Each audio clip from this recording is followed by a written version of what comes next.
ጤነኛ ስትሆን ስጋ ጤነኛ ይሆናል። ነፍስ ከቁስል ስትፈወስ ስጋም የሚፈወስበት ቁስል ይኖራል። አብዛኞቻችን አናውቀውም እንጂ እልም ያልን ትዕቢተኞች ነን። እንዲናገሩን ማንፈልግ፣ ማንም ቀና ብሎ እንዲያየን ማንፈልግ ሰዎች ነን። እውነታው እንደዛ ነው። እውነቴን እንምላችሁ አባቶቻችን ሲያስተምሩ እንደሚነግሩን ከሆነ ቅድስና ማለት ኃጢአትን ማወቅ። ስለሌላው ኃጢአት ለምን የምንፈተፍት ይመስላችኋል? ለምን ጣት የምንጠቋቁም ይመስላችኋል? ስለ ራሳችን ኃጢአት ማሰብና ማስታወስ ስለዘነጋን እኮ ነው። ሰው ጾሞ የሚመጣበት ረሃብ ጤናማ ቢሆንም ረሃቡን የሚያስተናግድበት ስስት ግን ልክ አይደለም ማለት። ለምን ይመስላችኋል አሁን አብዛኞቻችን ስራ ፈተን ስለሌላው የምናስበው? በስመ አብ ወወልድ ወመንፈስ ቅዱስ አሐዱ አምላክ አሜን። ክቡራን አበው አይንተ እግዚአብሔር ካህናት፣ አበው መነኮሳት፣ የቤተ ክርስቲያን ጌጥ ሊቃውንተ ቤተ ክርስቲያን፣ መምህራነ ወንጌል፣ ዘማሪያን፣ ከሩቅም ከቅርብም የተገኛችሁ አባቶች፣ እናቶች፣ ወንድሞች፣ እህቶች እንዲሁም ሕፃናት በወደደን ባከበረን በአምላካችን ፍጹም ሰላም እንደምን አመሻችሁ? እንደምን ዋላችሁ? እንደምን እስከዚህ ሰዓት ደረሳችሁ? አሜን። ቸርነቱን ምሕረቱን በእድሜያችን ላይ የጨመረልን ለዚህም ያደረሰን የአባቶቻችን አምላክ ልዑል እግዚአብሔር ስሙ የተመሰገነ ይሁን። አምላካችን ቅዱስ እግዚአብሔር ቢወድና ቢፈቅድ ከዚህ ሰዓት በኋላ ባለን ጥቂት ደቂቃ ሕያውና ዘላለማዊ የሆነውን የአምላካችንን ቅዱስ ቃል እንማራለን። አምላካችን ቅዱስ እግዚአብሔር በጉባኤያችን መሃል ተገኝቶ በነገር ሁሉ ማስተዋሉን፣ ጥበቡን፣ ዕውቀቱን፣ ልቦውን፣ አእምሮውን እንዲስልብን እንዲያሳድርብን የምንሰማ ብቻ ሳይሆን ከልቡናችንም አስገብተን ሳይወጣ በሕይወት ለመኖር የምንፈቅድ የምንረዳ ሰዎች እንዲያደርገን የእርሱ ቅዱስ ፈቃድ ይሁንልን። እግዚአብሔር አምላካችን ቢወድና ቢፈቅድ ለዛሬ የትምህርታችን ርዕስ የምናደርገው የሐዋርያው የቅዱስ ማቴዎስ ወንጌል ምዕራፍ 4 ከቁጥር 7 ላይ ባለ ኃይለ ቃል መነሻነት እንማራለን። ጌታ አምላክህን በሉ እስኪ አትፈታተነው። እስኪ ድገሙት። ጌታ አምላክህን አትፈታተነው። የመጨረሻ ሶስተኛ እንድገመው። ጌታ አምላክህን አትፈታተነው። የሐዋርያው የቅዱስ ማቴዎስ ወንጌል ምዕራፍ 4 ቁጥር 7 ላይ ያለ ኃይለ ቃል ነው። ሐሳቡን በደንብ ለመረዳት እንዲያስችለን ግን ከቁጥር 1 ጀምሮ በንባብ አሰማችሁና ወደ ትምህርታችን እንሄዳለን። ከዚያም ወዲያ ኢየሱስ ከዲያብሎስ ይፈተን ዘንድ መንፈስ ወደ ምድረ በዳ ወሰደው። 40 ቀንና 40 ሌሊትም ከጦመ በኋላ ተራበ። ፈታኝም ቀርቦ የእግዚአብሔር ልጅ ከሆንክ እነዚህን ድንጋዮች እንጀራ እንዲሆኑ በል አለው። እርሱም መልሶ ሰው ከእግዚአብሔር አፍ በሚወጣ ቃል ሁሉ እንጂ በእንጀራ ብቻ አይኖርም ተብሎ ተጽፏል አለው። ከዚህም በኋላ ዲያብሎስ ወደ ቅድስት ከተማ ወሰደውና እርሱን በመቅደስ ጫፍ ላይ አቁሞ መላእክቱን ስላንተ ያዝልሃል፣ እግርህንም በድንጋይ ከንቶ እንዳትሰናከል በእጃቸው ያነሱሃል ተብሎ ተጽፏልና የእግዚአብሔር ልጅስ ከሆን ወደ ታች ራስህን ወርውር አለው። ኢየሱስም ጌታን አምላክህን አትፈታተነው ተብሎ ተጽፏል አለው ይላል። ስለ ቃሉ የአምላካችን የልዑል እግዚአብሔር ስም የተመሰገነ ይሁን። አምላካችን ቅዱስ እግዚአብሔር በድጋሚ እንዲያስተምረን የእርሱ ቅዱስ ፈቃድ ይሁንልን። እንደ ቤተ ክርስቲያናችን ትምህርት እንደሆነው እንደምታውቁት አሁን ያለንበት ይህ ሳምንት ሰሙነ ቅድስት እየተባለ ይጠራል፣ ወይም የአርባው ጾም መጀመሪያ ተብሎ ይጠራል። ቤተ ክርስቲያናችን አብይ ጾምን የምትጾመው ለ55 ቀናት ነው።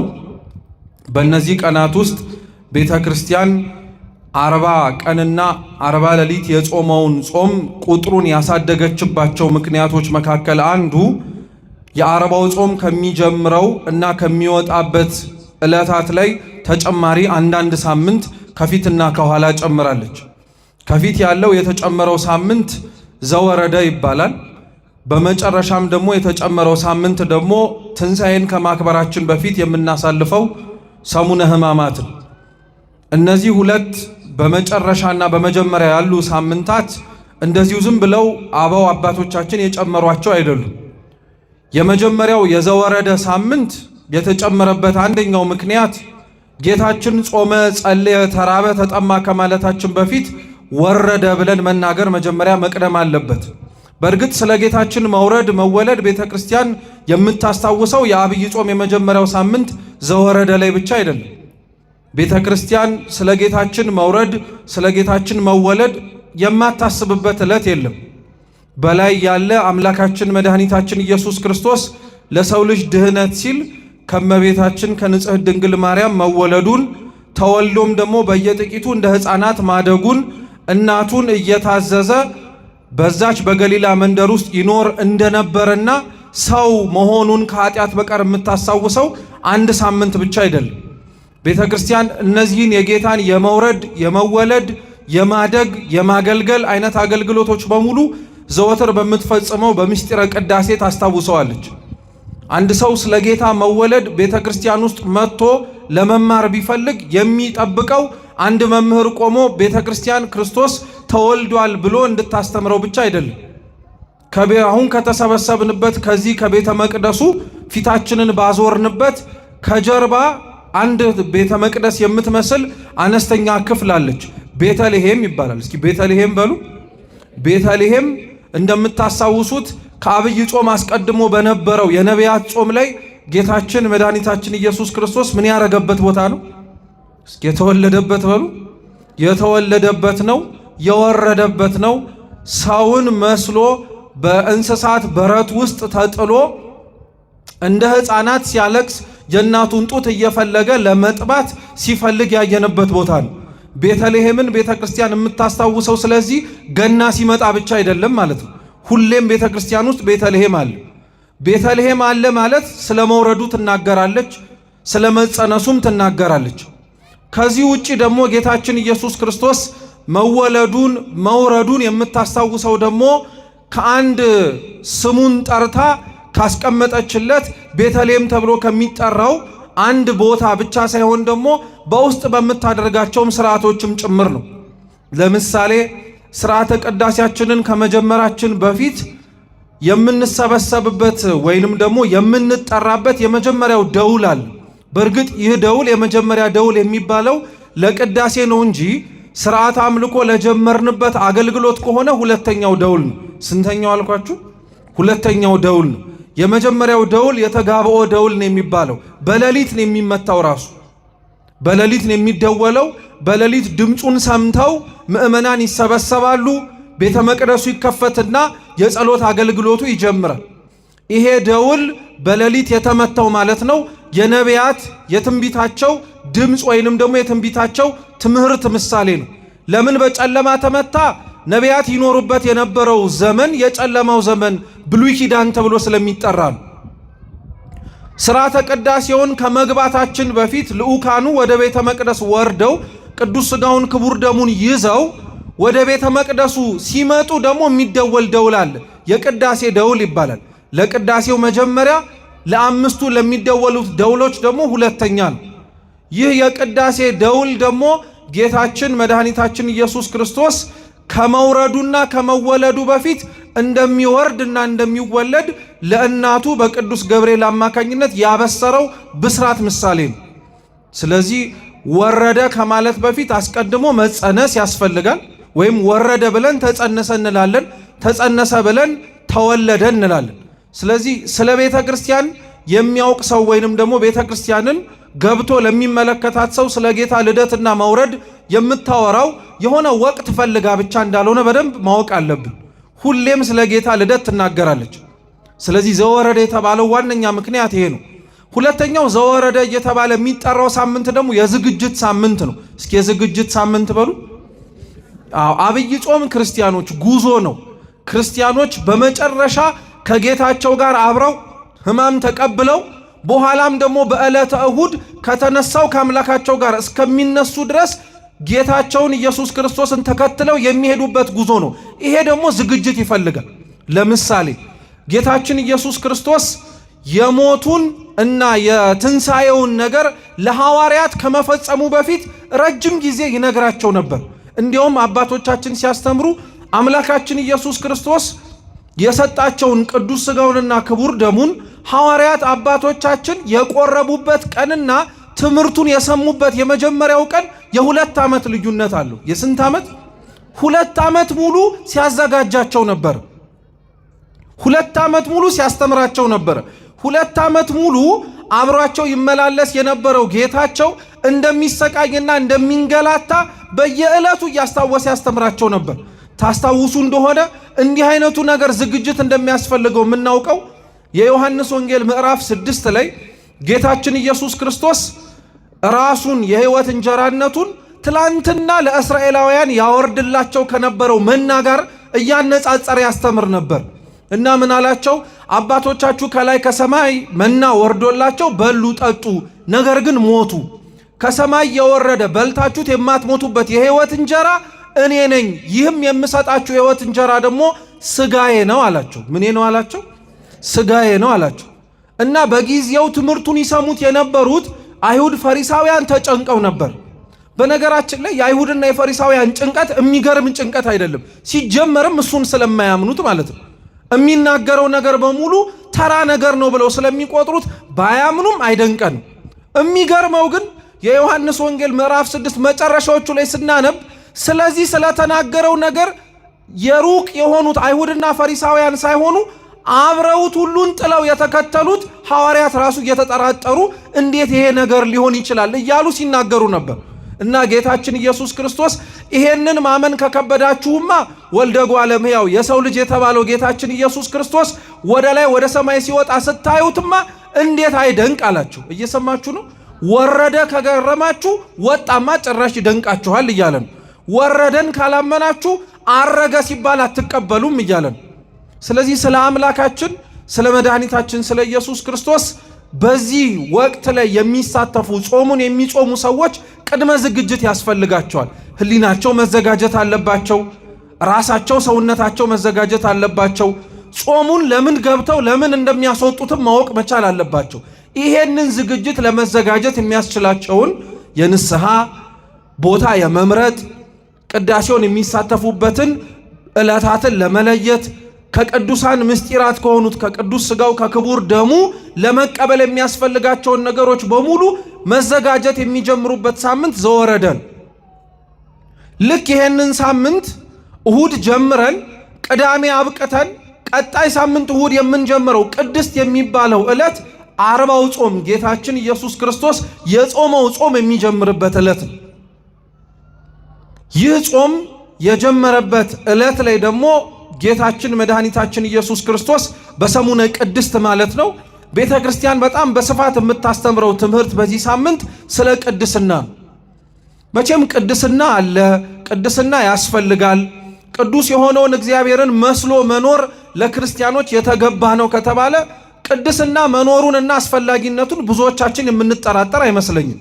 ምክንያቱም ሰው ካልተቀደሰ በቀር ሰው ቅድስናን ገንዘብ ማድረግ ካልቻለ በቀር ከእግዚአብሔር ጋር መኖር ስለማይችል ያንን በደንብ አድርጋችሁ ክርስቲያኖች በደንብ ማወቅ አለብን። ሁላችን ሰው ቅድስና ከሌለው ከእግዚአብሔር ጋር አይኖርም ማለት ኃጢአተኛ የሆነ ሰው ከእግዚአብሔር ጋር ለመኖር እድል የለውም ለማለት አይደለም። ምሳሌ ብትሉ እዚህ ሁላችንም ባይባልም የተሰበሰብነው ሰዎች በሙሉ ቅድስና ኖሮን ነው ወይስ ለመቀደስ የመጣን? ለመቀደስ የመጣን። ለዛ እኮ ነው ወንጌል ላይ ጌታችን ሲያስተምር ራሱ በጣም በተደጋጋሚ ንጹሃኑን ቅዱሳኑን የተመሰገኑትን ሳይሆን የሚፈልገው እርሱ የሚፈልገው የታመሙትን በሽተኞቹን ጤና የሚያስፈልጋቸውን ሰዎች ነው። ታዲያ እዚህ ውስጥ ከተሰበሰብን ውስጥ ያለን ሰዎች ከኛ በላይ ጤና የሚያስፈልገው ሰው አለ? ከኛ በላይ ቅድስና የሚያስፈልገው ሰው አለ? ከኛ በላይ ለእግዚአብሔር መጠጋት የሚያስፈልገው ሰው አለ? የለም እኮ። በነገራችን ላይ በጣም ነው የሚገርማችሁ። እግዚአብሔርን እንደተጠጋ ነው እንዳወቅ ነው በቅድስና ሕይወት ተመላልሰን አብበን ፍሬ ያፈራን ይመስል እኮ ነው አሁን ከእግዚአብሔር ቤት ለመራቅ የምንኮበልለውኛ። የቱን በቅተ ነው? የቱን አውቀ ነው? የቱን የቅድስና ማማና እርከን ላይም ደርሰንም ጭምር ነው። ክርስቲያኖች በጣም ነው የሚገርማችሁ።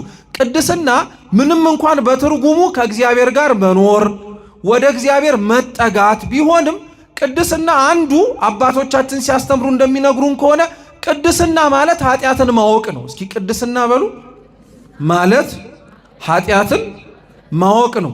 አንድ ሰው ቅዱስ ነው የሚያስብለው ራሱ የጸጋ ክንፍ ማግኘቱ በቅድስና ደረጃ ውስጥ ያሉ ገቢረ ተአምራትን መፈጸም መቻሉ ብቻ አይደለም።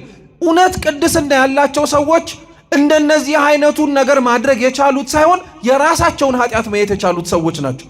የራሱን ኃጢአት ማየት የቻለ ሰው ወደ ቅድስና ላያድግበት የሚችል ምንም ምክንያት የለውም። በነገራችን ላይ ሰው የራሱን ጉድፍ ሰው የራሱን ከእግዚአብሔር ሊያርቀው የሚችለውን ነገር ትኩረት ሰጥቶ የሚሰራ ከሆነ ሲጀመርም ስለሌላው የሚያስብበት ጊዜ የለም። እየሰማችሁ ነው? ስለሌላው የሚያስብበት ጊዜ የለም። ለምን ይመስላችኋል? አሁን አብዛኞቻችን ስራ ፈተን ስለሌላው የምናስበው ስለ ራሳችን ማሰብ እኮ ስላቆምን። ስለሌላው ኃጢአት ለምን የምንፈተፍት ይመስላችኋል? ለምን ጣት የምንጠቋቁም ይመስላችኋል? ስለ ራሳችን ኃጢአት ማሰብና ማስታወስ ስለዘነጋን እኮ ነው። ይህችን ሳምንት ለዛ ነው ሰው ስለ ቅድስና ማወቅ ያለበት ነገር የመጀመሪያው ኃጢአቱን ማወቅ፣ ኃጢአቱን መገንዘብ፣ እንዳይረሳው ደግሞ እግዚአብሔርን መለመን። እስኪ ኃጢአቴን በሉ እንዳልረሳው አቤቱ ጌታ ሆይ እርዳኝ። በጣም ቀላል ጸሎት እንዳይመስላችሁ። ለምን መሰላችሁ? ቅዳሴያችን ላይም ታስታውሳላችሁ ተመሳሳይ የሚመስል አረፍተ ነገር አለ። ምን ይላል? ማንም በኃጢአት የወደቀ ሰው ቢኖር አይርሳ እማይረሳ ነውና ይላል። ሰምታችኋል? ቅዳሴያችን ላይ ምን ማለት መሰላችሁ? ማንም በኃጢአት የወደቀ ሰው ቢኖር አይርሳ ማለት ኃጢአቱን የሰራውን ያስታውሰው መላልሶ ለማለት አይደለም። እንደዛማ ከሆነ የሐልዮ ኃጢአት እየሰራ ነው። ለምሳሌ አንዳንዶቻችን ትላንትና ያለፍንበትን እና ዛሬ ተስተካክለን የምንኖርበትን ህይወት እየሰማችሁ ነው።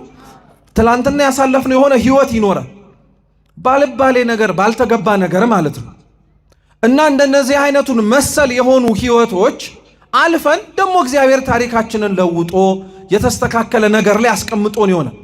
እና አንዳንድ ሰው ልብ ብላችሁ አይታችሁ ታውቃላችሁ፣ ስለ ትላንትናው ታሪኩ ሲያስታውስ በመቆጨት ሳይሆን ደጉ ጊዜ እያለን የሚያወሩ ልብ ብላችሁ ያኔ በደጉ ጊዜ ጠጥተን በሰከርንበት ሰው መተን በጣልንበት እንዲህ ጉልበት በኖረን አሁንማ ይኸው ሽባ ሆንን ይላል። እየሰማችሁ ነው? ግን አሁን ይህ እንደናይትና መሰል ሰው ኃጢአቱን እያስታወሰው ያለው ከእግዚአብሔር የራቀበትን ወቅትና ዘመን እያስታወሰ እየጨነቀው ሳይሆን አሁን ከእግዚአብሔር ጋር እየኖረው ያለው ኑሮ ትላንትና የነበረውን የኃጢአት ህይወት ሳያስኖረው የቀረ ሰንሰለት እየመሰለው። ለምን ሰው ቅድስናን የሚጠላው ይመስላችኋል? ለምን ሁላችንም እዚህ ውስጥ አብዛኞቻችንም በሚባል ደረጃ እግዚአብሔርን መከተል ለምን እንደማንፈልግ ታውቃላችሁ? እኛ እግዚአብሔርን በምንፈልገው መንገድ የማይገኝ ስለሆነ ነው። ቅድስናን የማንፈልገው እኛ የምንፈልጋቸውን ብዙ ኃጢአቶች ቅድስናን መጀመርና መኖር ስንፈልግ ማቆም ስለምንጀምር ነው። ለዛ ነው ከአባቶች ሊቃውንት መካከል አንዱ ምን አለ? አቤቱ ጌታ ሆይ የኃጢአት ስርና ጣም ከውስጤ ነቅሎ ስላልጣለ ነው እስካሁን ድረስ እየተቀደስኩኝ የምወድቀዋል። አብዛኞቻችን የኃጢአት ጣም ነቅላ ስላልወጣችልን ምንም ለመቀደስ ብንሞክር ደግሞ መልሰን ወደ ኋላ እንንሸራተታለን። እግዚአብሔር እውነት የሁላችንም በልቡናችን ተተክሎ ያበበውን የኃጢአት ስር ይንቀልልን። በጣም የሚያስፈልገን እሱ ነው። ቅድስናም የሚገኘው በዛ መንገድ ስለሆነ ነው። ስለዚህ ቅድስና የሚመላለስ ሰው ኃጢአት የሰራ ቢኖር አይርሳ አለ። በደለኛነቱን አይዘንጋው ማለት ነው። እስኪ በደለኛነቱን በሉ አይዘንጋ። አዎ፣ ምክንያቱም አይገርማችሁም? ትላንትና ታሪክ የሌለን ይመስል ነው አብዛኞቻችን የምንመጻደቀው። ትላንትና የት እንደነበርን የተረሳ ይመስል ነው በጣም አድርገን ደረታችንን ነፍተን የምንመላለሰው። በጣም ነው የሚያሳዝነው። ሰው እንኳን ትላንትና ያደረገውን ነገር ሊረሳ ይችላል እኮ ምንም ጥርጥር የለውም። እንዴት ግን ሁሉን ወደማይረሳው ወደ እግዚአብሔር ቀርቦ እንዳልበደለ ሆኖ ይመጻደቃል? በጣም ክፉ እኮ ነው። እውነቴን እንምላችሁ ለእግዚአብሔርም የሚያሳዝነው ይህ ስለሆነ ነው። ማንም ኃጢአተኛ የሆነ ወይም የሰራ ሰው ቢኖር አይርሳ የማይረሳ ነውና 1000 ዓመት ቅድስና ማማ ላይ የወጡ አባቶችም እናቶቻችንም የቅድስናው የመሰላል ጥግ ላይ ሲደርሱ እግዚአብሔርን ለማየት የሚናፍቁትን ያክል ኃጢአታቸውንም ለማየትም ጭምር አይሰስቱም። ኃጢአታቸውንም ለማየትም ጭምር ወደ ኋላ አይመለሱም። ምክንያቱም ሰው ወደ እግዚአብሔር የሚያደርገው ሂደትና ቅርበት በንጽህና የታጀበ መሆን መቻል አለበት። ስለዚህ ሰው ወደ ቅድስና ሲጠጋ ወደ ቅድስና የደረሰ ሲመጣም የሚያገኛቸው ጸጋዎች መካከል አንዱ የራሱን ኃጢአት ማወቅ ነው። ተውት እንደው ትልቁ የቅድስና ደረጃ ላይ ራሱ ባይደርስ አንድ ሰው ከእግዚአብሔር ጋር ያለው ቅርበት የሚጀምረው ኃጢአተኛነቱን በማመን ነው። አብዛኞቻችን ኃጢአታችንን አናምንም። እውነት ለመናገር ምክንያት እንፈልግላቸዋለን እንጂ ላደረግንበት ነገር ሊያስረዳ የሚችል ሰበብ እንፈልግለታለን እንጂ አብዛኞቻችን ኃጢአተኛነታችንን አናምንም። ለዛ ነው እግዚአብሔርን እየቀረብነው እሱ ያልቀረበን፣ እየተጠጋነው እርሱ ያልተጠጋን፣ እየፈለግነው እርሱ ግን የማይፈልገን የሚመስለን ጎዶሎነታችንንና ኃጢአተኛነታችንን ስለማናምን በራሳችን ሙሉ የሆንን ሰዎች የሚመስለን ስላለን። ለዛ ነው በእነዚህ ዕለታት ላይ ቤተክርስቲያን ስለ ቅድስና በደንብ አድርጋ ታስተምራለች። በዚህ ሳምንት ደግሞ በተጨማሪነት የምታስተምረው ትምህርት ደግሞ የአርባው ጾም መጀመሪያም አይደለም። በዚህ ጾም ውስጥ ጌታችን ኢየሱስ ክርስቶስ የተፈተነውን ፈተናም ጭምር ታስታውሳለች። ሲነበብ የሰማችሁት ወንጌል ጌታችን መድኃኒታችን ኢየሱስ ክርስቶስ በዮርዳኖስ በዮሐንስ እጅ ተጠምቆ ከጨረሰ በኋላ ሳይውል ሳያድር ወደ ገዳመ ቆሮንቶስ ነው ሄደው። ለምን? ሰው ከተጠመቀ በኋላ የእግዚአብሔርን ልጅነት ካገኘ በኋላ ወደ ጽድቅ ሥራ ነው መፋጠን መቻል ያለበት። ሰው የእግዚአብሔርን ልጅነት ካገኘ በ40 በ80 ቀን ወደ ቤተ ክርስቲያን አንድነት ከገባ በኋላ ገብቷልና የማይወጣ አግኝቷልና የማያጣ እስኪመስል ድረስ እንደዚሁ ዝም ብሎ ዘመኑን በሥራ ፈትነት እንዲያሳልፍ አይደረግም። ልክ የተጠመቀ ሰው ጌታችን ተጠምቆ ወደ ገዳም እንደገባው ሁሉ የተጠመቀ ሰውም ገዳሙ ከሆነች ከቤተ ክርስቲያን ላይወጣ መግባት መቻል አለበት።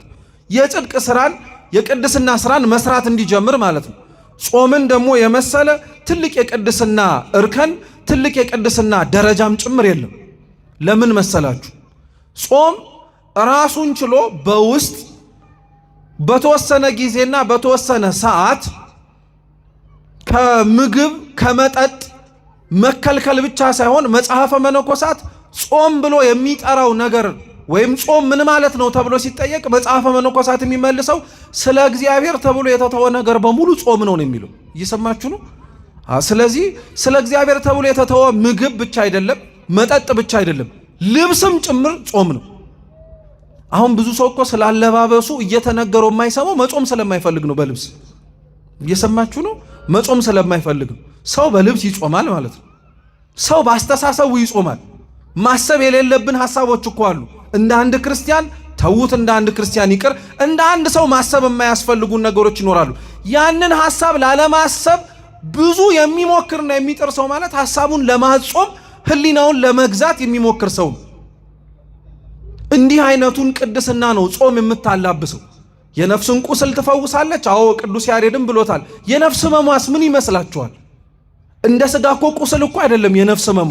የነፍስ ሕመሟ ውስጧን ሊያቆስል የሚችል ከእግዚአብሔር ሊያርቅ የሚችል ምንም አይነት ነገር ነው የነፍስ ቁስል የሚባለው። ቁጣው፣ አድመኝነቱ፣ ጠቡ፣ ክርክሩ ከልቡና መዝገብ ወጥቶ ሥጋን ብቻ ሳይሆን ሌላውን የሚያረክስ ምንም አይነት ነገር በሙሉ ክርስቲያን ሊጾመው የሚገባ ነገር ነው። ጾም ለዛ ነው ለሚጾመው ሰው የነፍሱን ቁስል ትፈውስለታለች። የነፍስ ቁስል መፈወሱ ስለምን የሚያስፈልግ ይመስላችኋል? ሰው ነፍሱ ካልተፈወሰች ጤነኛ ካልሆነች ሥጋውም ጭምር ጤነኛ ይሆን? በፍጹም ሊሆን አይችልም። ለምን መሰላችሁ?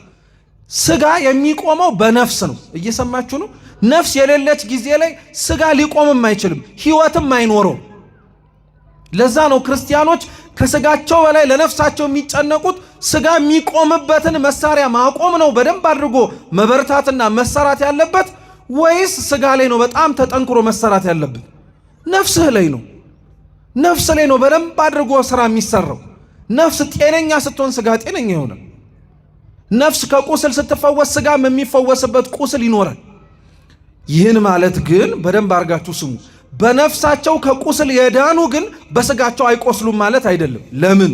በነፍሳቸው ቁስል የተፈወሱ የዳኑ ከእግዚአብሔር ጋር አንድ የሆኑም ጭምር ብዙ አባቶችና እናቶቻችን ነፍሳቸውን ከእግዚአብሔር ጋር ሲያጣብቁና ንጽሕናን ገንዘብ ሲያደርጉ ስለ ሥጋቸው ምንም ዋጋ ላይሰጡትም ጭምር ይችላሉ።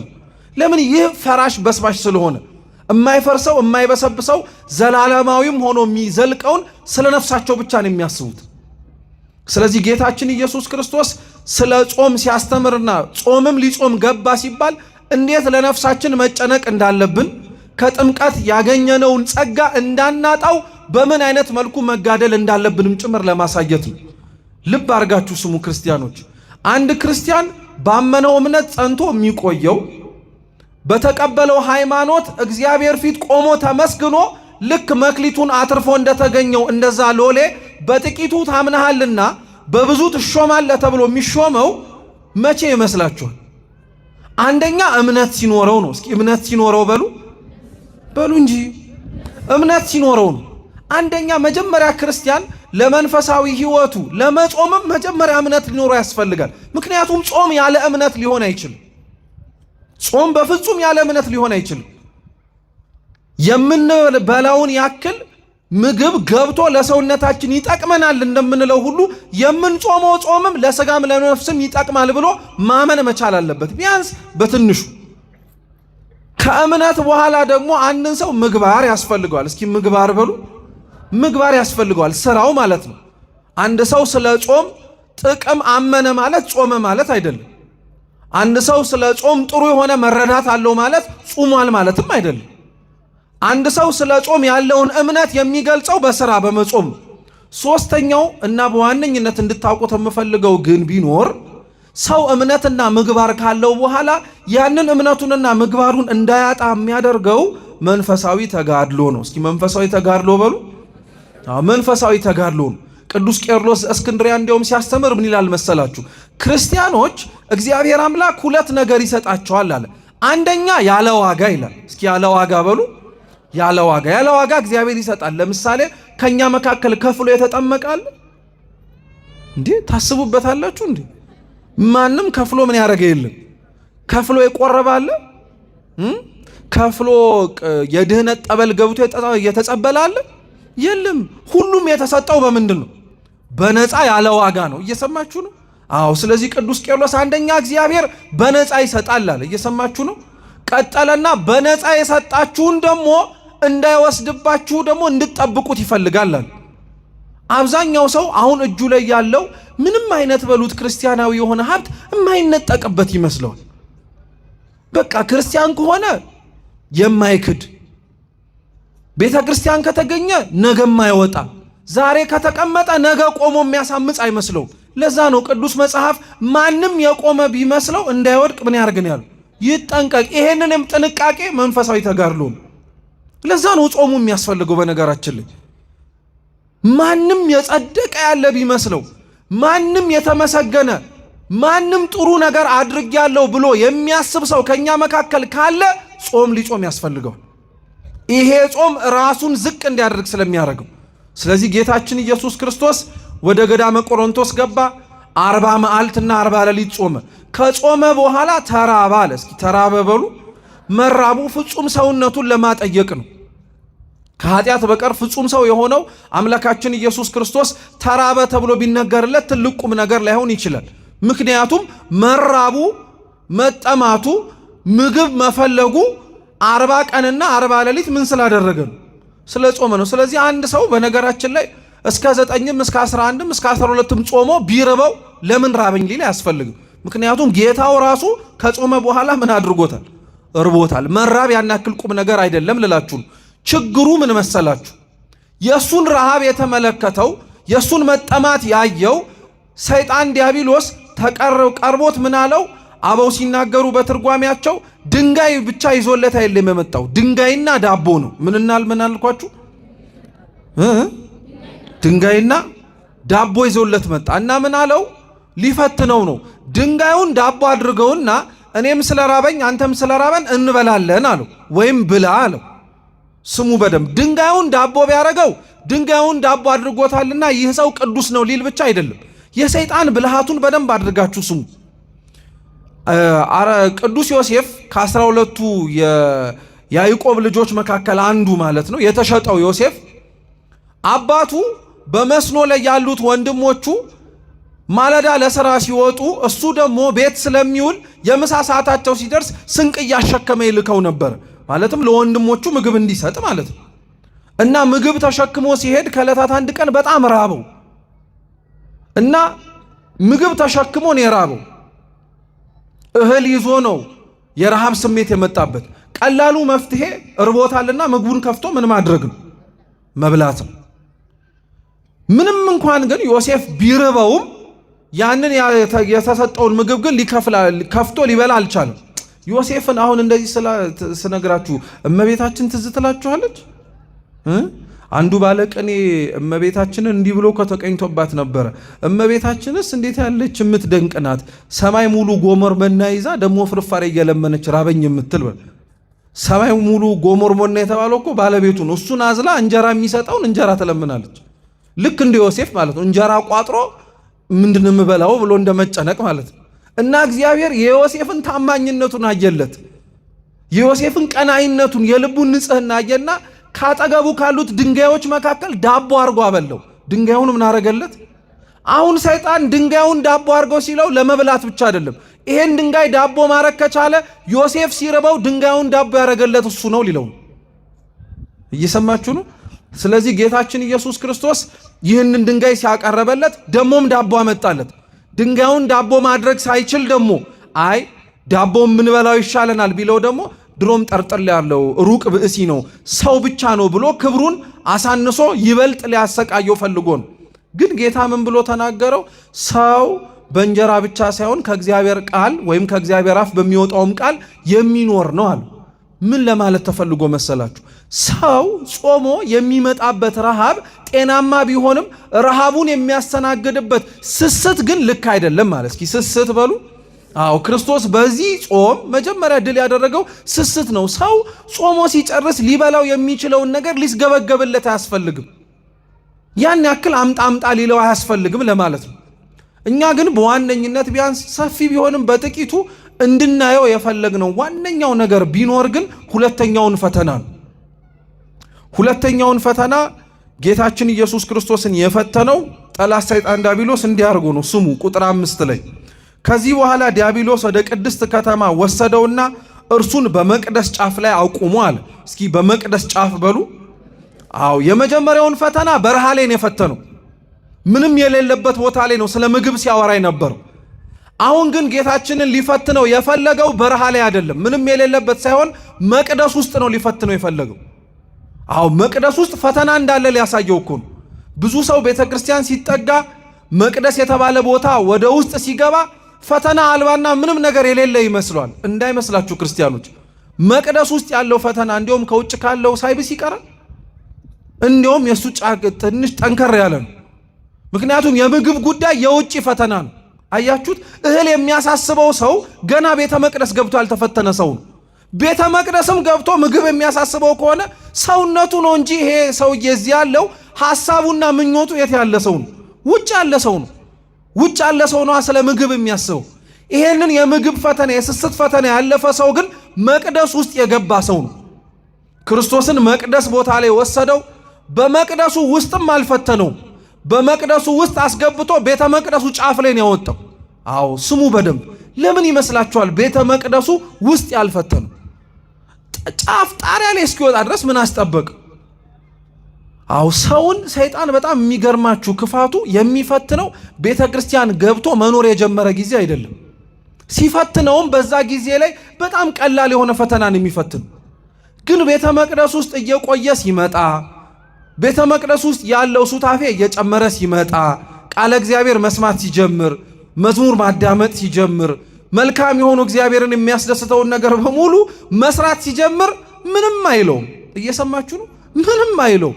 ቀጥልበት ነው የሚለው። እንዲያድግ ነው የሚፈልገው። አይገርማችሁም? ጠላት እንዲያድግ ነው የሚፈልገው ሁላችንም እንድናድግ። እየጾምን ከሆነ ጹም በደንብ ነው የሚል። እየጸለይክም ከሆነ ጸልይ በደንብ።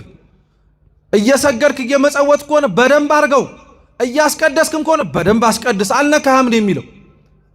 ልክ እንደነዚህ አይነት ነገሮች ላይ ያለን ሱታፌ ወይንም ደግሞ ህብረት እየጨመረ ሲመጣና ከፍ ማለት ስንጀምር ፈተናው የሚጀምረውና ትልቁን ፈተና ጦሩን መምዘዝ የሚጀምረው ያኔ ነው። እና አበው ለዛ ነው የሰይጣን ክፋቱን ተመልከቱ ይላሉ። እንደ ህንፃ ብታስቡት የመጀመሪያው ወለል ላይ ሰይጣን አይገፈትራችሁ። 15ኛው ወለል ላይ አውጥቶ ነው የሚገፈትራችሁ። ለምን እንደሆነ ታውቃላችሁ? አንደኛው ወለል ላይ አንድ ሰው ወጥቶ ለምሳሌ ቢገፈተር የመትረፍ እድል አለው የለው? አለው። የተሰበረውም ሊሰበር ይችላል፣ የጎደለውም ሊጎል ይችላል፣ ግን ህይወት ሊቀጥል ይችላል። 15ኛው ፎቅ ላይ አውጥቶ የተገፈተረ ሰውስ ይሞታል ይኖራል? ባትገፈተሩም መገመት አይከብዳችሁ። ምን ያደርጋል? መሞቱ አይቀርም አይደል? ሰይጣን ማለት እንዲህ ነው። ገና መንፈሳዊ ህይወት ልምምድ ስትጀምር ምንም አይነካህ፣ ቀጥልበት ነው የሚል። ልክ የሆነች 15ኛ 12ኛ ከፍ ብለህ መሰበር ሳይሆን የምትሞትባት ደረጃ ግን ልክ ስደርስ ይገፈትርሃል። ጫፍ ላይ ያወጣው ለዛ ነው።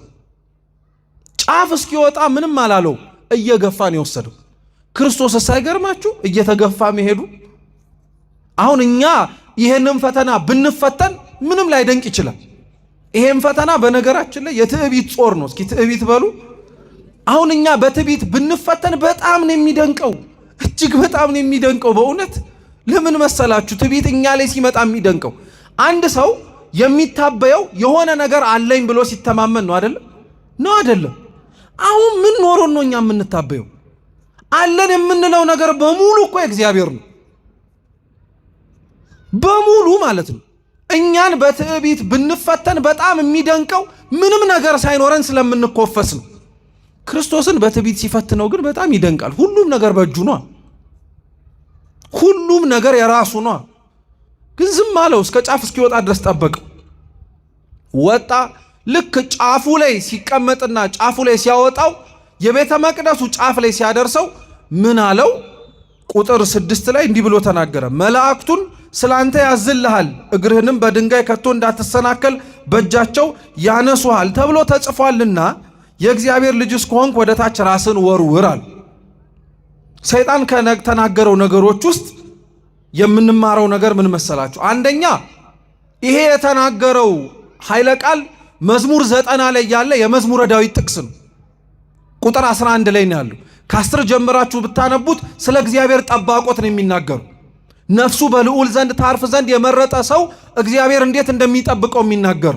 እንግዲህ በደንብ አድርጋችሁ ተመልከቱ። ክርስቶስን ሊፈትነው የመረጠው ጥቅስ ስለ ጠባቆት ጠቅሶ ነው።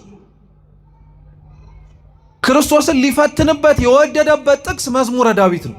በታሪክ እንደሚነገረው ከሆነ አበው ሲያስተምሩ ማለት ነው መዝሙረ ዳዊት በጣም ትልቅ መጽሐፍ ነው። አሁን ክርስቲያኖች የሆኑን ሁላችንም እንድንጸልየው የሚመከር እንድንጸልየው የምንታዘዘው ቤተ ክርስቲያንም በተለያየ አገልግሎት ዞርፋ የምትደግመው ምዕመናን የሚጠበቁበት ነው። እንዲያውም በታሪክ ወደ ኋላ ስንመለስ ልክ አሁን ዲያቆናት፣ ካህናት ውዳሴ ማርያም በቃላቸው ይዘው መልክዓ መልኮቹን በቃላቸው ይዘው እንደሚገለገሉት ሁሉ የጥንቶቹ አባት እናቶቻችን መዝሙረ ዳዊትን በቃላቸው ራሱ ይሸመድዱት ነበር። ሙሉ 150ውን ማለት ነው። የሚጠብቅ ጸሎት ስለሆነ ነው። እየሰማችሁ ነው? የሚጠብቅ ጸሎት ስለሆነ ነው። እና ሰይጣን ብዙ ጥቅሶችን መጥቀስ ይችል ነበር። ትንቢተ ኢሳይያስንም ሌሎች የሙሴንም መጽሐፍት መጥቀስ ይችል ነበር። ለምን ይሄን እላችኋለሁ መሰላችሁ? እስራኤላውያን ከበጣም አክብረው ከሚቀበሏቸው መጽሐፍት መካከልና ትልቅ ዋጋ የሚሰጧቸው 3 መጽሐፍት ናቸው። አንዳንዱ የመጀመሪያዎቹ የነቢያት መጽሐፍት ናቸው። ሁለተኞቹ የሙሴ መጽሐፍት ናቸው። ሶስተኞቹ ደግሞ ወይም ሶስተኛው መጽሐፍ መዝሙረ ዳዊት ነው። በጣም ለነሱ ቅርብ ነው። ሙሴን ስለሚወዱት ነው፣ ሕግ ስለሰጣቸው ነው። ነቢያቱን የሚጠቅሱት ስላስተማሯቸው ትምህርት አንድም ለመመጻደቅም ጭምር ነው። መዝሙረ ዳዊትን ግን እንደ ስስ ጎናቸውን የሚመለከቱት እና ሰይጣን መዝሙር 90ን ጠቀሰለት። መዝሙር 90 እውነት ለመናገር ልክ ነው። እግዚአብሔር ከዚህ ከተነበበው ጥቅስ እንደምታዩት መላእክቱን ስላንተ ያዝልሃል አለ። እስኪ መላእክቱን በሉ። ስላንተ ያዝልሃል። ይሄ ስለ መላእክት ጠባቆት የሚናገር ጥቅስ ነው። በነገራችን ላይ ሰው ከተስዕሎተ መልክ ማለትም በእናቱ ማህፀን ተጸንሶ ከ40ኛው ቀን ጀምሮ እስከሚወጣ ድረስ ወጥቶም እስከሚሞት ድረስ በጠዋት አንድ በማታ አንድ ጠባቂ መላእክት አሉት። ይሄ የማይቀር ነገር ነው። ስለዚህ መላእክቱን ላንተ ያዝልሃል፣ ይጠብቁ ዘንድ ይልክልሃል እያለ ነው። ልክ ነው፣ እውነት ነው። በእግሮች እንዳትሰናከል ድንጋይ ያነሱልሃል አለ። ድንጋይ ቢመታ እግርን የሚያሳብጥ ደም የሚያስፈስስ ነገር ነው። እኒህም መላእክት የሚጠብቁት በስጋ የምናየውን ፈተና ብቻ ሲሆን በመንፈስም እንደ ድንጋይ ከእግዚአብሔር ርቀን የሚያሳብጠንን ከእግዚአብሔር ርቀን ደምተን ደማችን ፈሶ ሳንታበስ የሚቀሩብንን ምንም አይነት ፈተናዎች መላእክቱ ይጠብቀሃል አለ። ይሄን ጥቅስ ግን መጥቀሱ አይደለም ችግሩ፣ የጠቀሰበት አውድ ነው። እስኪ የጠቀሰበት አውድ በሉ። አዎ ምንም አይነት የመጽሐፍ ቅዱስ ጥቅስ በነገራችን ላይ ከናገባቡ ነው መጠቀስ ያለበት፣ ከናገባቡ ነው መማር ያለበት፣ ከናገባቡ ነው መተርጎምም ጭምር ያለበት። ሰይጣን ይሄን ጥቅስ የጠቀሰው አምኖበት አይደለም፣ እሱ ለሚያነሳው ሐሳብ እንደሚደግፍለት ስለሚያውቅ። እየሰማችሁ ነው? ሰው እግዚአብሔርን ለሚሰራው ኃጢአት መደገፊያ ካረገው ስንት ጊዜ እኮ ቆይቷል። አሁን የሰይጣን ይገርማችኋል። ሰይጣን ለሱ ሐሳብ የሚደግፍለትን ጥቅስ አመጣ ከመጽሐፍ ቅዱስ ሲባል አይ ሰይጣን ድሮም ክፋቱ እንላለን። እኛ ከዛ እንብስም እንዴ? እኛ ለምንሰራው ኃጢአት በሙሉ መስራት ለምንፈልጋቸው ክፉ ነገሮች በሙሉ እኮ ቢያንስ እግዚአብሔር ስለፈቀደ ነው እንላለን። ዕውቀት እንኳን ባይኖረን ትንሽ ጠገብ ያለ ዕውቀት ካለውማ መጽሐፍ ቅዱስ ጠቅሶ ኃጢአቱን ለማጽደቅ ራሱ ይሞክራል። ታዲያ ይሄ ሰው ከሰይጣን በምን ተሻለ? ሰይጣን ይህን ያደረገው እኮ የጠቀሰው ጥቅስ እውነት ነው። የጠቀሰበት መንገድና አውድ ግን እውነቱ እንዲታወቅ ሳይሆን ለሱ ራስን ወርውር ለሚለው ነገር ማስተካከያና መደገፊያ እንዲሆንለት ነው።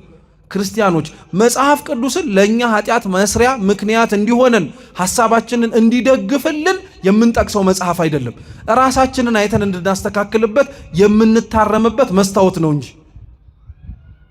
እንዴት ነው ቃለ እግዚአብሔርን አንድ ሰው ለራሱ ኃጢአት መስማሚያ አድርጎ የሚጠቅሰው ከተባለ እንደ ሰይጣን። ይሄው መዝሙር 90ን አንስቶ እንዲህ አድርጋለሁ ራስህን ጣል። አሁን ራስን ቢጥል ክርስቶስ ከጫፉ ላይ ራሱን ቢጥል በሰይጣን አስተሳሰብ ሲወድቅ ምን ያደርጋል ብሎ ነው። ሰው 15ኛ ፎቅ ላይ ብኮ ነገርኳችሁ ቢገፈተር ይተርፋል ብላችሁ ትገምታላችሁ? ምን ያደርጋል የምትሉት?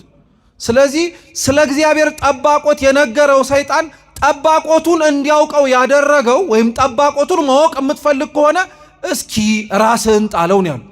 አሁን ስንት ክርስቲያን ነው እግዚአብሔር ይጠብቀኛል እያለ ራሱን መጠበቅ ሲያስፈልገው የማይገባበት የት ጉድጓድ አለ?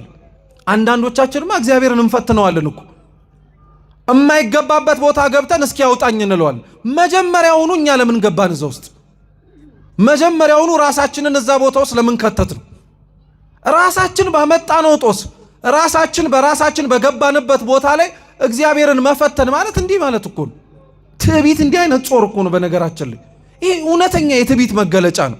ሰው ትዕቢተኛ ሲሆን ራሱን ከመጠበቅና ራሱን ወደ ኋላ አድርጎ እግዚአብሔርን ሊያድነው በሩን የከፈተለትን አምላክ እኔም ኃላፊነት አለብኝ ድርሻ አለኝ ብሎ ከማድረግ ይልቅ አይ ከፈጠረኛ ቀር ማኖር ካልከበደው ለምን አይጠብቀኝም ብሎ ቸልተኛ ይሆናል። ትዕቢተኛ የሆነ ሰው ኃጢአቱን ለማጽደቅ መጽሐፍ ቅዱስ ጥቅስ ይጠቅሳል። ልክ እንደ ሰይጣን የሰይጣንን ትዕቢት በደንብ አድርጋችሁ የምታስታውሱት ከሆነ በነገራችን ላይ አስቀድሞ ጥንተ ዓለም የጀመረው እላይ በሰማያት ላይ የነበረበት ሂደት ላይ ራሱ እውነት ለመነጋገር አምላክን መሻትን ወይም ደግሞ እኔ ፈጣሪ ነኝ ብሎ መናገርን ብቻ ሳይሆን እኮ ትልቁ የሰራው በደል ትዕቢቱ ነው። እላይ ከተቀመጠበት ዙፋን ላይ ሆኖ ወደ ላይ ሳይ ምንም ነገር የለም፣ ወደ ታች ሌሎች መላእክትን ሲያይ አልነበረ እኔ ፈጠርኳችሁ ብሎ መናገር የጀመረው? ትዕቢተኛ ሰው እንዲህ ነው።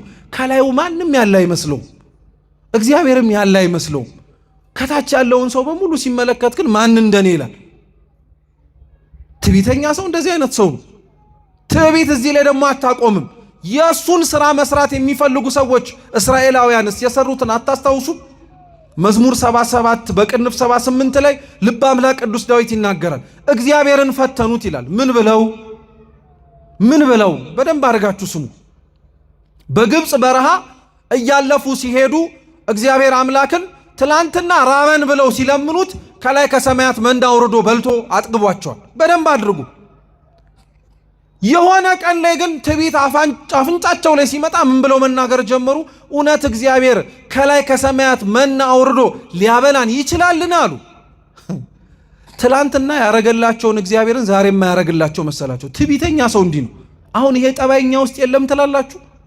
ትላንትና ለምነነው እግዚአብሔር የሰጠንን ነገር ተማምነንበት ዛሬ እንለምነዋለን ወይስ አንለምነው? ቀላል እንለምነዋለን እንዴ? ሊያውም እንደማያደርገው ጭምር አድርገን እንጂ እውነታው ከሆነ ትላንትና ስንለምነው እሺ ያለን እግዚአብሔር ያደረገው እግዚአብሔር ዛሬም ያደርገዋል ብሎ እኮ ሳይለምን የሚያደርሰው አለ። ወንድም ያትቀልድ የምንለው እኛ ራሱ ካልነገርነው እግዚአብሔር የማይሰማ እኮ ነው የሚመስለን እኛ። እውነት ማለት የሆነ ነገር ካላደረግን የማያይን የሚመስልን። ኧረ ተው ክርስቲያኖች፣ በደንብ አድርጎ ነው እግዚአብሔር የሚያየው። በደንብ አድርጎ ነው እግዚአብሔር አምላክ ልብን ኩላሊትን የሚመረምረው። አፋችን የሚናገረውን ብቻ ሳይሆን ልባችን የሚያስበውንም ያውቋል። ችግሩ የኛ ምን መሰላችሁ? ምላሳችን የሚናገረውን ልባችን አይናገረው፣ ልባችን የሚናገረውንም ምላሳችን አይናገረው። እሱ እኮ ነው ድክመታችን። እግዚአብሔር ያልሰማን እኮ ለዚህ ነው። ለዛ ነው አባ ጴሜን የሚባል ጻድቅ እንዲህ ብሎ ይናገራል ወይም ይጸልያል። አብራችሁ በሉ፣ አቤቱ በሉ በሉ ይጠቅመናል ለሁላችንም። አቤቱ ጌታ ሆይ ምላሴ የሚናገረውን ልቤ እንዲለው አስለምደው። እንደኛ በምላሱ እግዚአብሔርን የሚያምን አለ? በደንብ እንደኛ በልቡ ደግሞ ያረገው ይሆን ያረገው ይሆን ብሎ የሚጠራጠራል? ትዕቢተኛ ነና። በራሳችን ጉልበት ሊሆን ይችላል ብለን የምናስበውን ነገር በሙሉ እግዚአብሔር የሚጠራበት ነገር አይመስለንም። ሀብት ያለው ሰው በሀብቱ ማድረግ የሚችለውን ነገር እግዚአብሔር ከፈቀደ ብሎ መናገርም አይፈልግም። ጉልበት ያለውም ሰው በጉልበቱ፣ ዕውቀት ያለውም በዕውቀቱ፣ ስልጣን ያለው በስልጣኑ፣ ኃላፊነት ያለው በኃላፊነቱ በፍጹም እግዚአብሔርን ማናችንም እንፈልገዋለን? ማናችንም አንፈልገው። ስራችን እሱን ስለሚያሳየን። ስለዚህ እግዚአብሔርን ከላይ ከሰማያት መና ወርዶ ሊያበላን ይችላልን ብለው አሙት እግዚአብሔርን። እግዚአብሔርስ ምን አረገ? የልባቸውን መሻት ሰጣቸው። መና አላበላችሁም ብላችሁ ነበር ያሳባችሁት፣ ይኸው ብሉት ብሎ አዘነበላቸው። ይቀጥልና ልበ አምላክ ቅዱስ ዳዊት እንዲህ ይላል፣ ገና አፋቸው ውስጥ ያስገቡት ግን መቅሰፍቱንም ሰደደባቸው ይላል። እግዚአብሔር ሰጥቶን ከሚቀስፍ እንጀራ ይሰውረን። አዎ እግዚአብሔርን የሚያማው ሰው እንዲህ ነው ውጤቱ። እግዚአብሔርን በትዕቢት የሚገዳደረው ሰው እግዚአብሔር የጠየቀውን ሊሰጠው ይችላል። ሰጥቶት ግን እንዲያጣጥመውም አይፈቅድለትም፣ ይቀስፈዋል እዛው። ስንቱ እኮ ነው ለምኖት በሰጠው በእግዚአብሔር እንጀራ ላይ እሱን ሲረሳው የሰጠው እንጀራ መጥፊያ ሆኗል። ያበላው ምግብ ታንቆ መሞቻ ይሆኗል። ትዕቢት ስላለብን ነው ሁላችን። ሌላ እንዲሁ ትዕቢተኛ እናንሳ ካልን እስራኤልን ካነሳን፣ ራሱ ሰይጣንን ካነሳን፣ እዚሁ ታሪክ ላይ ደግሞ ያሉ ሌሎች ትዕቢተኞችም መጽሐፍ ቅዱስ ላይ ያሉ በትዕቢታቸው ልባቸው የከፍ ያለ ፈርዖን ትዝ ይላችኋል። አንደኛ ሳሙኤል ምዕራፍ 17 ላይ የልበ አምላክ ቅዱስ ዳዊት ታሪክ አለ ከጎልያድ ጋር ያለ። ጎልያድ ፈርዖን ሳይሆን ጎልያድ እና ትዝ የሚላችሁ ከሆነ ጎልያድ ከፍልስጤማውያን ወታደሮች ተመርጦ አንድ ለአንድ እንጋጠምና ያሸነፈ ሰው ቢኖር ህዝቡንም ምድሪቱንም ይማርክ ብሎ ተናስማሙ። ማን ጎልያድን ይግጠመው? ጎልያድ ምን የሚያክል ሰው ነው? ምን የሚያክል ተክለ ሰውነት ያለው ነው? የያዘው ሰይፍ ከአንዳንድ ወታደሮች ቁመት ራሱ ይበልጣል። እና በጣም በፍጹም ትዕቢት ነው ጎልያድ ይንገራደድ የነበረው። ማንም አይነካኝም ብሎ ማንም ሊነካውም አልፈለገም። ሲጀመር ራሱ አንዲት ጨቅላ የሆነ በእድሜውም ትንሽ የሆነ በእምነቱ ግን ተጨምቀው ካሉት ሰዎች መካከል ሊተካከሉት የማይችል ወጣት ብላቴና ቅዱስ ዳዊት ነው የተጠገው። እንዲያውም እኮ ቅዱስ ዳዊት ወንጭፉን ይዞ ሲመጣ እኮ ጎልያድ ይስቅበት ነበር። ማለት ልትቧጭረኝ ነው ወይ ይለዋል። እሱን የሚያክል ሰው በወንጭፍ እንዴት ይወድቃል ብሎ እና ቅዱስ ዳዊት ያለው ትዝ ይላችኋል።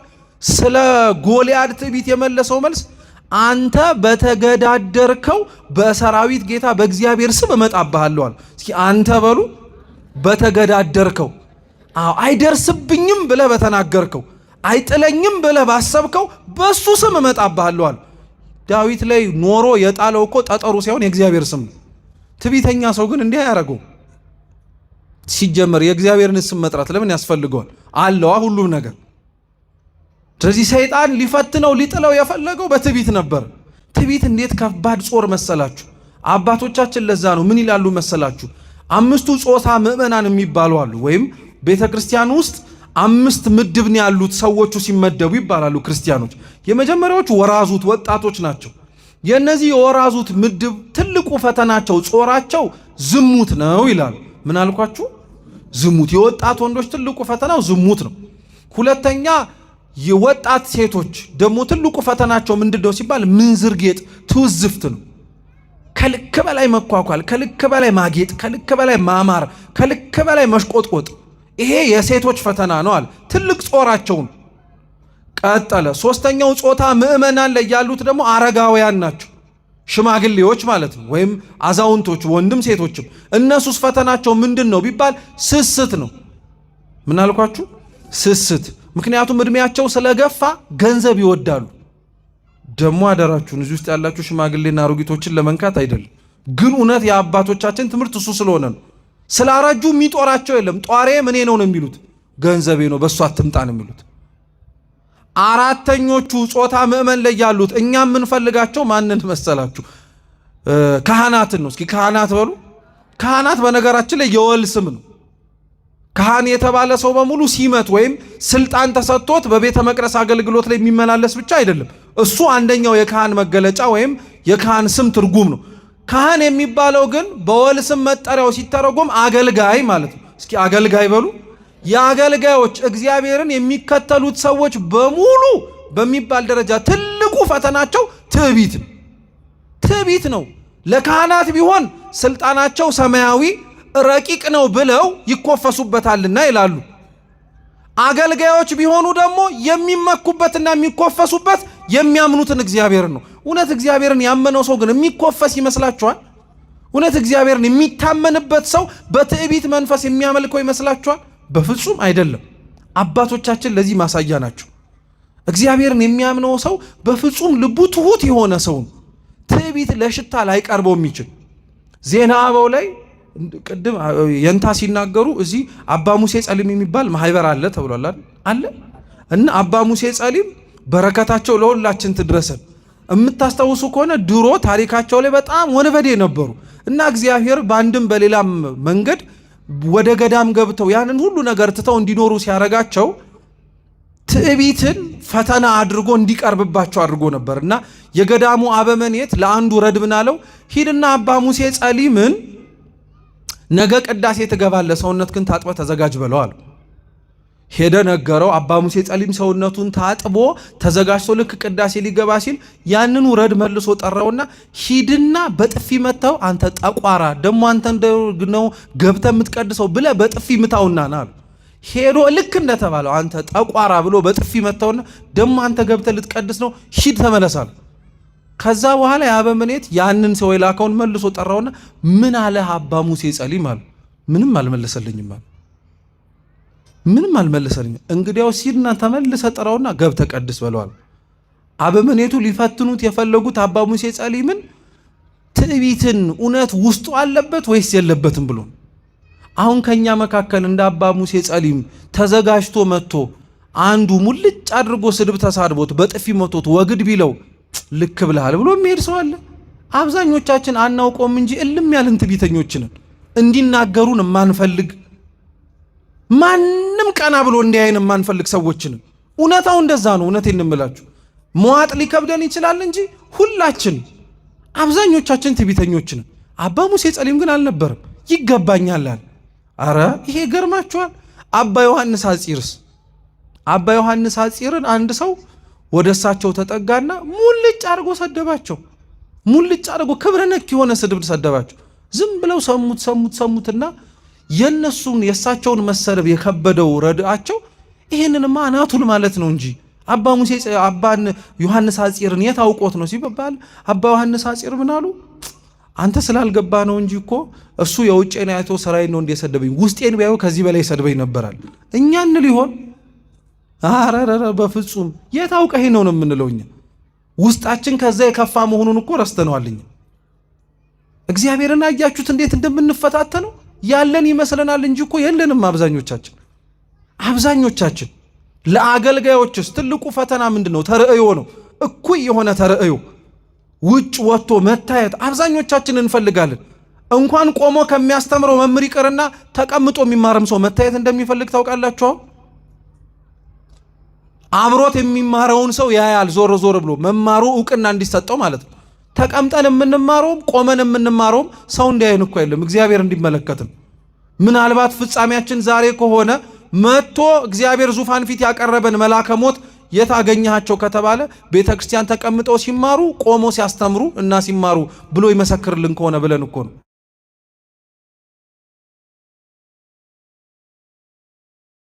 የቅዱስ ይሁዳ መልእክት የመጨረሻው ቁጥር ትርጓሜ ላይ አንድ ታሪክ አለች እና አንድ ጻድቅ ይላል ዜና አበው ላይ ያለ ታሪክ ነው። እግዚአብሔር ዘወትር መልአኩን እየላከ ለዘመናት ከቤተ ክርስቲያን ውስጥ ከገዳሙ ሳይወጣ ሲጾም ሲጸልይ የነበረ ነው እና ወጥተህ አስተምር አሉት። ወጥተህ አስተምር፣ ወጥተህ ምከር፣ ወጥተህ ገስጽ አሉት። እኚህ አባት በፍጹም ሞቼ እገኛለሁ አልወጣም አሉ። የእግዚአብሔር መልአክ ነው፣ ለማስመሰልም አይደለም፣ ሰይጣን መልአክም መስሎ አይደለም። እውነተኞቹ የእግዚአብሔር መላእክት ወርደው ነው ወጣችሁ አስተምሩ እያሉ እኚህን አባት የሚናገራቸው። ከቅዱሳን ምሪት የሚፈልጉ ጻድቃን። የሚደንቅ እኮ ነው፣ የሚደንቅ ነው በእውነት። እንዲሁ ቁጭ ብለው ዝም አሉ። ቢባሉ ቢሰሩ አልወጣም አሉ። መጨረሻ ላይ ራሱ ባለቤቱ ወረደ። እንዴት አይነት ነገር ነው ብሎ ጌታችን ኢየሱስ ክርስቶስ ደጃቸውን ጸፍቶ በሩን ክፈቱት አባታችን ወጥተው ማስተማር እኮ ስላለቦት እኔው ነኝ መላእክቱን እየላኩ ያዘዝኩት አለ። እኛ አባት ምን አሉት መሰላችሁ? ወጥቼ እንዳስተምር የምትፈልግ ከሆነ መጀመሪያ የትዕቢትን ጾር ነቅል አውጣልኝ ከውስጥ ያሉት። ማን የሚልሃል አሁን ከኛ መካከል? እድሉ ተገኝቶ ተመቻችቶ ሳትለኝም እንዲሁ ፈልግ ነበር ነው የምንለው። አያችሁ ትዕቢት ምን ያክል ውስጣችን ዘልቆ እንደገባ፣ ምን ያክል ውስጣችንን ሰርስሮ እንደገባ። አንመስልም እንጂ አብዛኞቻችን ትዕቢተኞች ነን፣ ተገልጦ ስለማይታይን። ትዕቢተኛ ባንሆን ደግሞ ትዕቢትን የሚስቡ ብዙ ነገሮች ውስጣችን አሉ። ርዝራዥ ማለት ነው። ለምሳሌ ቁጣ ትዕቢትን ይስባል በነገራችን ላይ። ምክንያቱም የሚቆጣ ሰው ስለሚፈራው ሰው ይፈረኛል ብሎ የሚታበይ ስለሚሆን ማለት ነው። አባቶች ግን ሲናገሩ በተለይ ቅዱስ ዮሐንስ ዘሰዋስው እንዲላል ቁጣ ያለበት ሰው ማለት ትዕቢት በውስጡ ርዝራዡ ያልጠፋለት ነው ይላል። እየሰማችሁ ነው? የትዕቢት ርዝራዥ ብናኝ ቁጣ ላይ ነው የሚታየው። ስታዩት ብዙዎቻችን ድውይ ነን ማለት ነው። ይህንን ፈተና ነው ክርስቶስን ቤተ መቅደስ አናት ላይ አውጥቶ የፈተነው የነበሩ። አሁን በራሱ የሚተማመን ሰው የሚፈተነው ትልቁ ፈተና ትዕቢት ነው የሚባለው ለዚህ ነው። የቤተ መቅደስ ራስ ማለት ምን ማለት ይመስላችኋል? ስልጣን ብትሉት ስልጣን እኮ ነው። ኃላፊነት ብትሉት ኃላፊነት ነው። ብዙ ነገር ነው የቤተ መቅደስ አናት ላይ መውጣት ማለት ነው። ሁለተኛው ግን የቤተ መቅደስ አናት ሲባል ምን ትዝ ይላችኋል? ጌታችን እንዳልኳችሁ ገብቶ እላይ እስኪወጣ ድረስ ምንም አላለው። አሁን እዚህ ቤተ መቅደስ ውስጥ ገብታችሁ ጣሪያው ላይ እስክትወጡ ድረስ ቤተ መቅደሱ ልሙጥ ነው ወይስ ብዙ የምታዩቸው ነገሮች አሉ? ስዕላቱ አሉ አይደለ? አለ የለም? መንበሩ አለ፣ ጽንሃው አለ፣ ዕጣኑን ትመለከቱታላችሁ። እኒህን በሙሉ ዝም ብሎት ነበር። አንድ ሰው ቤተ መቅደስ ውስጥ ሲገባ ትዕቢት ሲጀማምረው የሚጀምረው ከየት እንደሆነ ታውቃላችሁ? ጣሪያው ላይ ሲወጣ አይደለም፣ ውስጥ ያሉትን ነገሮች ከመናቅ ነው። ታቦቱ ምንድን ነው? ስዕሉ ምንድን ነው? ማይጠንቱ ምንድን ነው ማለት ይጀምራል። ትዕቢት እኮ ነው መናቅ ማለት ነው። ይሄንን ንቆ ጣሪያው ላይ የወጣ ሰው በወድቅም ምንም አልሆንም ቢል እኮ አይገርምም። የጀማመረው ከታች ነው። አሁን እኛ ቤተ መቅደስ ውስጥ ያለ ምስጢር ሆኖ ተሰጥቶ ያልፈጸምነው ነገር በሙሉ እየሰማነው ማድረግ እየተጠበቀብን ያላደረግነው በሙሉ ኑሩት እየተባልን ተውት ይቅርና መኖር መለማመድ እንኳን ያልፈለግናቸው ብዙ ነገሮች እኮ እኛን ትዕቢተኛ ያስብሉናል እኮ። ስለዚህ ጫፉ ላይ አውጥቶ ራስን ወርውር ቢለው ምን የሚደንቅ ነገር አለ? ለኛ ፈተና ራስን ወርውር፣ አጥፋ። ምን ትሆናለህ? ምንም አትሆንም። መልአክ ይጠብቁሃል። ሂድ፣ የምፈልገውን ነገር አድርግ። የፈጠረ እግዚአብሔር ጥሎ አይጥልህም። ኧረ ተው አይባልም። በፍጹም የሚያነሳንን የእግዚአብሔርን እጅ የተሸከመንን የእግዚአብሔርን እጅማ ልንዘባበትበት አያስፈልግም። እንዲያውም ከቅፉና ከእጁ እንዳያወጣን እንዲያውም መጠንቀቅን ያለብን እንጂ እኛ እውነት ስንነው ካልን ለሰው እጅ ተቀምጦ ለሚያበላን ለሚያጠጣን እንደምንጨነቀው ለእግዚአብሔር እጅ እንጨነቃለን እንዴ? ከገባንበት የማንወጣበት ይመስል እኮ ነው እዚህ ውስጥ ጥፋት የምናጠፈው፣ በደል የምንበድለው፣ ኃጢአት የምንሰራው፣ የምንታበየው። ስለዚህ ክርስቶስ እንዲህ ብሎ ሲፈትነው ምን አለው? ጌታ አምላክን አትፈታተኗል። ኦሪት ዘዳግም ምዕራፍ 6 ላይ ያለ ጥቅስን የጠቀሰለት ያለ አገባብ ጠቅሶ ሊፈትነው የመጣውን ሰይጣንን በአገባብ የሚተረጎመውን ጥቅስ አነሳና በፍጹም ጌታ አምላክን አትፈታተኗል። ትዕቢተኛ ሰው እግዚአብሔርን የሚፈታተነው ሰው ነው። ትዕቢተኛ ሰው እግዚአብሔር እጅ ላይ ሆኖ በፍጹም ምንም አልሆንም እያለ የእግዚአብሔርን እጅ የሚተማመን ይመስላል እንጂ የራሱን ስራ የሚተማመን ሰው ነው። በፍጹም ክርስቲያኖች አደራ እንዳንረሳ፣ የምንጾመው ጾም፣ የምንሰግደው ስግደት፣ የምንጸልየው ጸሎት፣ የምንሰጠው ምጽዋት በሙሉ ነፍሳችን ያለባትን ቁስል እንዲያክምልን ከእግዚአብሔር ምክንያት ፈልገን ለመጠጋት መንገድ እንዲሆንልን ነው እንጂ እነዚህም በሙሉ ብናደርገው ወደደም ጠላም ያጸድቀናል እግዚአብሔር ብለን አይደለም። እውነት የኛ ጾም ጾሙት ተብለን ከታዘዝነው በላይ በስራችን የምንጾመው ብንኖር እኮ ሳንፈስክ እንኖር ነበር። ፍስክ ይናፍቅህ ነበር ሁልህም። ዓመቱን ከእናታችን ማህፀን እንደወጣን እስከምና መቃብር ውስጥ እስክንገባ ድረስ ምን ፍስክ እየጾምን ብንሄድ ለኃጢአታችን እውነት ያቀልልን ይሆን? እግራችን እስኪዝል ድረስ እስኪቆረጥ ድረስ ብንጸልይ እውነት የኛን ኃጢአት ሊያቀል የሚችል ነገር ይኖር ይሆን? ገንዘባችንን በሙሉ ያለንን ራሳችንንም ጭምር እስከ መስጠት ደረጃ ላይ ብንደርስ እውነት ኃጢአታችንን የሚያቀልን ይመስላላችኋል? ይሄ ሁሉ ብናደርገው የእግዚአብሔር ቸርነት ከሌለበት ባዶ ነው። በጉልበቱ ክርስቲያን መመካት የለበትም። በሚጾመው ጾም መመጻደቅ የለበትም። በሚያደርገው ክርስቲያናዊ ምንም አይነት ነገር ላይ ትዕቢት ሊኖርበት አያስፈልግም። ቢችል የትዕቢትን ጾር እግዚአብሔር እንዲያርቅለት አጥብቆ ነው መለመን መቻል ራሱ ያለብን። አንድ ታሪክ ብቻ ልንገራችሁና ትምህርታችንን እንጨርስ። አንድ ድሮ ከእናቱ ጋር ሲኖር ነው ይባላል እና እናቱን በጣም ያስቸግራት ነበረ፣ ካልመነኮስኩኝ እያለ ማለት ነው። እየሰማችሁ ነው? እና እናትየዋ ብላው ኧረ ተው ይቅርብህ አትመንኩስ፣ እንደው እኔን ጥለኸኝ እንዲህ ስትለው እንደዛ ስትለው ኧረ በፍጹም ብሎ አስቸገራት። መጨፎ ቢሆንም እናቱም እሺ መንኩስ በቃ የነፍስህ ነገር ነው እያልክ ከተጨነክስ ግባ አለችው እና እመነኩስበታለሁ ያለበት ገዳም ገብቶ ሲያየው ህይወቱን ደስ አለው። ግን እሱ እኖርበታለሁ ያለው ኑሮ ገብቶ እውነት ሲታይ ግን የሚተኛ ለጸሎት ሰዓት የሚታክት ለጾም ሰዓት ወደ ኋላ የሚቀር ምንኩስና ህይወቱን ለነፍሴ ነው ብሎ ገብቶበት ነገር ግን ምንም እያደረገ አልነበር እና ረጅም ዓመት ከቆየ በኋላ እናቱ መሞቷን መርዶ ተነገረው እና መርዶን ሲሰማ አለቀሰ። ሂድና ቀበራት አሉት። እየሰማችሁ ነው? በፍጹም እንዴ ገዳማዊ እኮ ነኝ እኔ ከዛች ባት አልወጣም ማለት እየተመጻደቀ እንደሆነ መቼም አይጠፋችሁም ማለት እና ኧረ በፍጹም አልወጣም እኔ አልቀብርም፣ እነሱ ስጋውያን ናቸዋል። እና ሌሊት ተኝቶ እግዚአብሔር በራእይ ምን ያሳየዋል? የፍርድ ዙፋን ፊት ብዙ ነፍሳት ፍርድ ለመቀበል ተሰልፈዋል፣ በግራም በቀኝ እና እሱ በግራ ተሰልፎ ቆሟል። እናቱ ደግሞ ከፊት ለፊቱ ናት። እየሰማችሁ ነው? እና ወደ ኋላ ላይ ሳይታዩ ሄዱና መጨረሻ ላይ ጩኸቱ ሲበዛ እናቱ ዞር ትላለች። ልጇ ነው እንዴ አንተ የነፍሴ ነገር ያሳስበኛል ብለህ ገዳም ገብተህ ደግሞ በግራ ቆመ ሆነ አይሃለሁ አለችው። በጣም አፈረ። ወደ ራሱ ተመልሶ ራእዩን ተመስጦ ሲወጣ በጣም ተጨነቀ። ያሳለፋቸው ከንቱ ጊዜያት በሙሉ ሲታበይባቸው የነበሩት ምንም ነገር አልሆንም ገዳም ውስጥ ገብቼ ብሎ ሲመጻደቅ የነበረውን ጊዜ በጣም አዘነበት። አብዝቶ መጾም፣ መጸለይ፣ መስገድ፣ መመጽወት ብዙ ነገር ማድረግ ጀመር እና ትላንት በስንፍናው ያውቁት የነበሩት አባቶች በሙሉ ሲያዩት አረተው ቀነስ አድርገው፣ አረተው ባካ አረጋጋው፣ አረተው ባክ በመጠኑ ይሁን ትጎዳብናለህ ሲሉት ምን እንዳላቸው ታውቃላችሁ? እናንተ አልገባችሁም።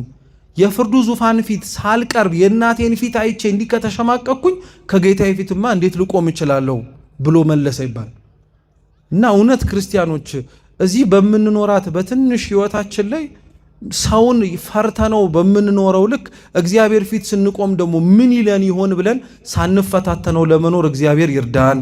ያስተማረን የመከረን አምላካችን ስሙ የተመሰገነ ይሁን። ሳንፈታተነው በጽድቅ በምግባር በመንፈሳዊ ተጋድሎ ጸንተን ለመገኘት ያብቃን። በጎደለው በነጠበው ደግሞ ተቀምጠው ከጀርባ በሚማሩ በአባቶቻችን ካህናት፣ ሊቃውንት እንዲሁም ደግሞ በመምህራንም የሚታረብ የሚስተካከል ይሁን። የሰማነውን በልቡናችን ሰሌዳ ጽፎ ለሕይወት ያርግልን። ወስብሐት ለእግዚአብሔር።